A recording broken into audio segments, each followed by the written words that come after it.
चलिए चलते हैं जयपुर के बिरला सभागार, जहां पर विदेशी भाषा संचार कौशल कार्यक्रम आयोजित किया जा रहा है। राजस्थान सीएम भजनलाल शर्मा कार्यक्रम में मौजूद है। लंबे अवसर तक सिर्फ एक्सपोजर नहीं, शिक्षा के माध्यम को उन स्थानीय भाषाओं को बल देंगे, मजबूती देंगे, तो हमारे लर्निंग आउटकम्स पे सीधा एक प्रभाव पड़ता है। भाषा किसी को रोकती नहीं है, भाषा तो विचार को पर देती है। हमारा गौरवशाली अतीत जो हमें डिफाइन नहीं कर सकता, वे हमारी पहचान का हिस्सा है, लेकिन हमें प्रतिबंधित नहीं करता, हमें परिभाषित नहीं करता। हमारा गौरवशाली अतीत, हमारी भाषाएं, मातृभाषाएं हमें वो ताकत देती हैं, हमें वो ठहराव देती हैं, हमें वो विश्वास देती हैं, विचारों को बुलंदी देती हैं कि हर तूफान आंधी में, क्रांति में भी हम अपने जड़ों से, अपनी धरती से, अपने समाज से और अपने जमीन से अपना जुड़ाव, भावनात्मक और अपनित्व का जुड़ाव बना के रखें।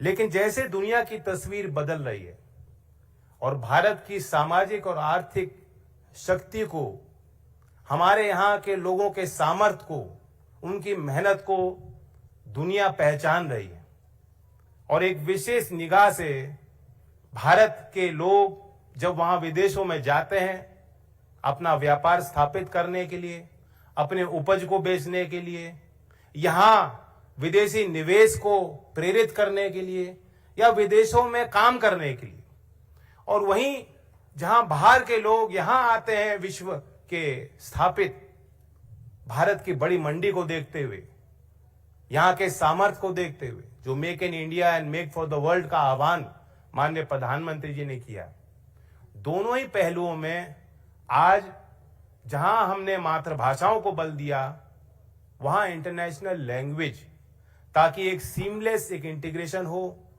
भारत के हमारे छात्र छात्राओं को दुनिया के वे अवसर मिल पाए और उनके कौशल को, उनके हुनर को, उनकी पहचान हो पाए। उस उद्देश्य से आज एक विदेशी भाषाओं को 6 या 7 इंग्लिश को जोड़ के 7 भाषाओं को केंद्र में रख के आज का आयोजन हो रहा है। और ये अनोखा पहल है कि यहाँ सरकार उसको सब्सिडाइज कर रही है और ऑनलाइन माध्यम से, ताकि सुलभ व्यवस्था बनाई जाए।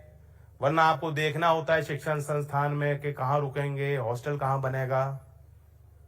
मैं उम्मीद करता हूं कि जैसे पहले चरण में हमें सफलता मिलेगी, तो इस कार्यक्रम को हम और स्केल और विजिबिलिटी लाने में सफल होंगे।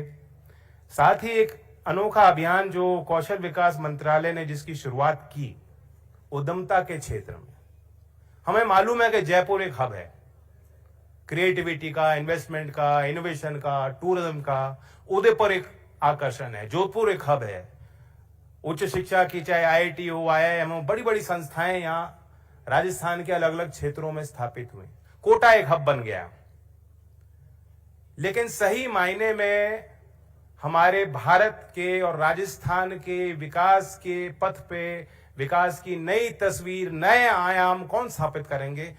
जो टियर 2 सिटीज में और राजस्थान के ग्रामीण क्षेत्रों में, यहाँ की पंचायत, यहाँ के गांव, यहाँ के ढाणी में जो पल रहे बढ़ रहे हैं, हमें उम्मीद है कि वो जो पीढ़ी आ रही है, बहुत बड़ी जिम्मेदारी उनको निभानी है। जहां राजस्थान ने आई स्टार्ट के माध्यम से लगभग 7,000 एंटरप्रेन्योर्स को, स्टार्टअप्स को आगे बढ़ाने के लिए विशेष नीति बनाई, जिसके बड़े सकारात्मक प्रभाव दिखाई दे रहे हैं, वहीं जो माइक्रो एंटरप्रेन्योर्स हैं उनको भी, उनके लिए भी एक सपोर्ट इकोसिस्टम बनाने की आवश्यकता है। सब जानते हैं कि आज भारत दुनिया में 3rd लार्जेस्ट स्टार्टअप इकोसिस्टम है। डीपीआईआईटी के जो आंकड़े वो दिखाते हैं कि जहां 10-11 साल पहले देश में मात्र 150 स्टार्टअप्स थे रजिस्टर्ड, अब वो आंकड़ा 2 लाख पार कर चुका। राजस्थान से हमें उम्मीद है कि यहाँ के हर पंचायत में वो क्रिएटिविटी, वो इनोवेशन, वो आइडियाज हैं।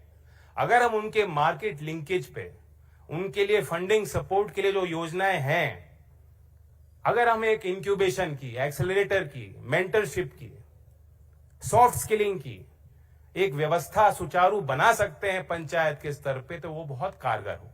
इस गैप को देखते हुए बीते दिनों हमने कोशिश की और नीड जो हमारे एंटरप्रेन्योरशिप के स्ट्रेंथनिंग के लिए एक विशेष अभियान, एक ड्राइव, उसकी शुरुआत आज मंच से हो रही है। तो नीड अभियान से जुड़े हुए हमारे अधिकारीगण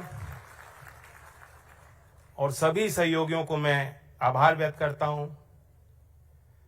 आधी आबादी पे जब तक आगे हम विश्वास नहीं करेंगे और अवसर में वो शामिल नहीं होंगी, ये देश आगे तरक्की नहीं कर सकता। अभी हमने देखा किस प्रकार से भारत सरकार का एक विराट और सही रूप से बहुत एक ईमानदार प्रयास था कि हर क्षेत्र में आज महिलाएं हैं, कारीगरी में बुनकर हैं, गांवों में मिलती हैं, खेती भी कर रही हैं, मजदूरी भी कर रही हैं, स्टार्टअप्स में भी हैं, आर्म्ड फोर्सेस में हैं, स्पोर्ट्स में हैं, एजुकेशन में तो जब जब बोर्ड के इम्तिहान आते हैं, नतीजों की समीक्षा होती है तो गर्ल्स आर टॉपिंग हर सब्जेक्ट में। Girls are ahead of boys in many metrics. लेकिन राजनीतिक क्षेत्र में भागीदारी कम थी। उसे दूर करने के लिए हमने प्रयास किया, लेकिन किन्हीं कारणों से हम उसमें सफल नहीं हो पाए। लेकिन उसी से संबंधित महिलाओं के एंटरप्रेन्योरशिप यात्रा को सशक्त करने के लिए हाल में NITI Aayog, women entrepreneurship platform और एनएसडीसी ने भी साथ आके करार किया। अभी उत्तर प्रदेश में उसकी हमने घोषणा की थी और अभी उसका हम प्रारूप तय कर रहे हैं। मैं मानता हूं कि राजस्थान एक हब, एक नोडल स्टेट के तौर पे उस योजना में लाभ लेगा और पहले चरण में राजस्थान के महिला उद्यमों को हम उसमें सपोर्ट दिला पाएंगे। भाषा की हम बात करते हैं कि जहां स्कूल में एक बुनियाद होती है, हायर एजुकेशन का एक रोल है और आज एक विशेष अभियान की हम शुरुआत कर रहे हैं। अभी हम डिजाइन फेज में हैं, लेकिन कौशल विकास मंत्रालय के विभिन्न स्कीम्स में भी हम इस प्रकार के प्रयोगों को समर्थन कर सकते हैं और कर भी रहे हैं। स्किल लोन के माध्यम से, स्किल वाउचर का निर्माण करके और शॉर्ट टर्म स्किलिंग में पीएमकेवीवाई के अगले चरण में लैंग्वेज एज अ स्किल को रिकॉग्नाइज करके, क्रेडिटाइज करके, सर्टिफाई करके भी हम आपके राजस्थान सरकार के मुख्यमंत्री जी के विजन के अंतर्गत इस अनोखे प्रयास को और बल आने वाले समय में देंगे। मैं आईटीआई के उपस्थित छात्रों से ये कहना चाहता हूं, क्योंकि मैं स्कूल मंत्रालय विभाग को भी देखता हूं और हम सब जानते हैं कि जो टॉप स्कूल्स हैं, केंद्रीय विद्यालय हैं, नवोदय हैं, सीबीएसई के टॉप स्कूल्स हैं, जिनकी मान्यता समाज में अच्छी है, वो वहां एडमिशन कराने के लिए जद्दोजहद होती है। पूरी सिफारिश कर देते हैं, चिट्ठी पे चिट्ठी। हमारे एमपी साहब भी खूब लिखते हैं, सारे जितने एमपी होते हैं मुझे लिखते हैं कि फलाने का एडमिशन, फलाने का एडमिशन। अच्छे कॉलेजेस और यूनिवर्सिटीज में भी एक आकर्षण रहता है फैमिलीज का, बच्चों का, कि मुझे उस कॉलेज में, यूनिवर्सिटी में जाना है।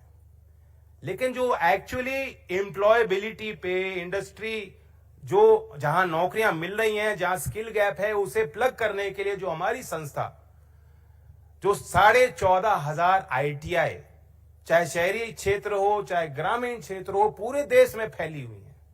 आज तक शायद किसी सरकार ने उस संस्था के बारे में उस प्रकार से नहीं सोचा जिस तरह से आज प्रधानमंत्री जी के विजन के साथ भारत सरकार ने पीएम सेतु योजना का निर्माण किया।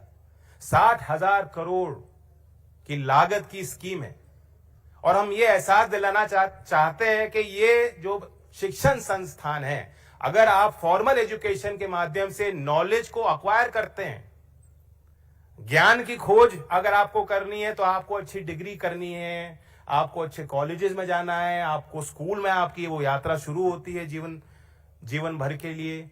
लेकिन उस नॉलेज को अप्लाई करने के लिए एक प्रकार से एक अप्लाइड साइंस है स्किलिंग का कार्यक्रम, उसके लिए आपको आईटीआई को भी बराबर दर्जा देना पड़ेगा। मैं मानता हूं कि ये योजना को अगर हम सिर्फ सरकार तक इसको सीमित नहीं रखना है, क्योंकि 60,000 करोड़ में 10,000 करोड़ रुपए उद्योग जगत के लोगों को भी इसमें आना है, करिकुलम भी वो बनाएं, उसका प्रशासन में उन शिक्षण संस्थानों में मदद करें, गाइड करें, उसको लीड करें। मुझे खुशी है कि राजस्थान ने यहां भी काफी आगे बढ़कर प्रयास किए हैं। विभिन्न राज्यों की तुलना में हम देखते हैं तो जो एक तैयारी इस योजना को के क्रियान्वयन के लिए करनी थी, मैं विभाग के हमारे मंत्री बैठे हैं उनको भी धन्यवाद देता हूं। हर 10-15 दिन में हमारी इस विषय पे बात होती रहती है। राजस्थान ने लीड ली है। 8 ITI के समूह को पहले चरण में विकसित करने का फैसला लिया है राजस्थान सरकार ने। उस 8 समूह में लगभग 40 सरकारी ITIs को उसमें एक बड़ा निवेश होने जा रहा है। मैं अपील करता हूं मंच के माध्यम से, क्योंकि RFP की एक प्रक्रिया, इंडस्ट्री को इनवाइट करने की प्रक्रिया भी राजस्थान में चल रही है। I would like to invite the interest of all leading industrial houses. आप भी जानते हैं कि आपको जब आप किसी को नौकरी देते हैं उसको दोबारा रिट्रेन करना पड़ता है। जो जिस तेज रफ्तार से उद्योग की आवश्यकताएं बढ़ रही हैं, टेक्नोलॉजी का डिसरप्शन आ रहा है, AI का, रोबोटिक्स का, ऑटोमेशन का, आपको लागत तो लगानी ही पड़ती है। क्यों नहीं पहली बार जब भारत सरकार सरकारी शिक्षण संस्थान के दरवाजे आपके लिए खोल रही हो तो आप उसी में आप आके उस प्रयास को और सशक्त करें और बल दें। राजस्थान किसानों की भी धरती है और agriculture, food processing, value added, किसान को संगठित करके, चाहे FPO के माध्यम से, गांव में स्वयं सहायता समूह के माध्यम से, आर्टिजन प्रोड्यूसर ऑर्गेनाइजेशन के माध्यम से, एक ग्रामीण क्षेत्र में एक प्रभावशाली योजना देश में काम आ रही है, आगे आ रही है। आने वाले दिनों में 23, 24, 25 तारीख को एक और ग्लोबल इवेंट राजस्थान होस्ट करने जा रहा है एग्रीकल्चर के लिए, जिसका नाम बहुत आकर्षक है, मेरे दिल को छूता है, ग्राम। मैं उस अनोखे प्रयास के लिए भी धन्यवाद करना चाहता हूं। ये चौधरी चरण सिंह जी की भी नीति थी। वो कहते थे कि देश के खुशहाली का रास्ता खेत और खलियान से होकर चलता है, और राजस्थान के लोगों का, यहाँ के खेती कर रहे किसानों का मादा और लोहा किसने नहीं देखा। चौधरी चरण सिंह जी का एक छोटी सी बात जो मुझे किसी ने बताई थी, राजस्थान के किसान आए थे, उन्होंने कहा, एक बार चौधरी साहब ने कहा कि यहाँ तो राजस्थान के किसानों को अवसर नहीं मिलता, जल संसाधनों की कमी है, अगर उन्हें अवसर मिल जाए तो यहाँ तो रेत से सोना वो किसान बना सकते हैं। तो ये मादा और ये सामर्थ्य राजस्थान के किसानों और कामगारों का है। उसी के